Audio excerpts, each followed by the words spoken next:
அரவக்குறிச்சி அருகே உள்ள அகிலாண்டபுரத்தில் அமைந்துள்ள அருள்மிகு பழனி ஞான தண்டாயுதபாணி சுவாமி திருக்கோவிலில் சித்ரா பௌர்ணமியை முன்னிட்டு சிறப்பு பூஜை. ஏராளமான பக்தர்கள் கலந்து கொண்டு சுவாமி தரிசனம். கரூர் மாவட்ட அரவக்குறிச்சி அருகே உள்ள அகிலாண்டபுரத்தில் அருள்மிகு ஞான தண்டாயுதபாணி சுவாமி திருக்கோவிலில் சித்ரா பௌர்ணமியை முன்னிட்டு சுவாமிக்கு எண்ணெய் காப்பு சாற்றி பால், தயிர், இளநீர், மஞ்சள், திருமஞ்சள், சந்தனம், இளநீர் உள்ளிட்ட பல்வேறு வாசனை திரவியங்களால் சிறப்பு அபிஷேகம் நடைபெற்றது. பின்னர் ஸ்ரீஞான தண்டாயுதபாணி ராஜ அலங்காரத்தில் காட்சியளித்தார். சிவாச்சாரியார்கள் உதிரி பூக்களால் நாமாவளிகள் கூறிய பிறகு பல்வேறு சிறப்பு பூஜை மற்றும் 18 சித்தர்கள் சிறப்பு வழிபாடு நடைபெற்றது. இந்த நிகழ்ச்சியில் கரூர், கோவை, ஈரோடு, திருப்பூர் உள்ளிட்ட பல்வேறு மாவட்டங்களிலிருந்து ஏராளமான ஆன்மீக பக்தர்கள் ஆலயம் வருகை தந்து சுவாமியை தரிசனம் செய்தனர்.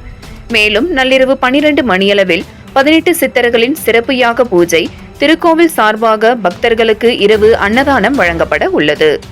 7 Green News செய்திகளுக்காக கரூர் மாவட்ட செய்தியாளர் சீனிவாசன்.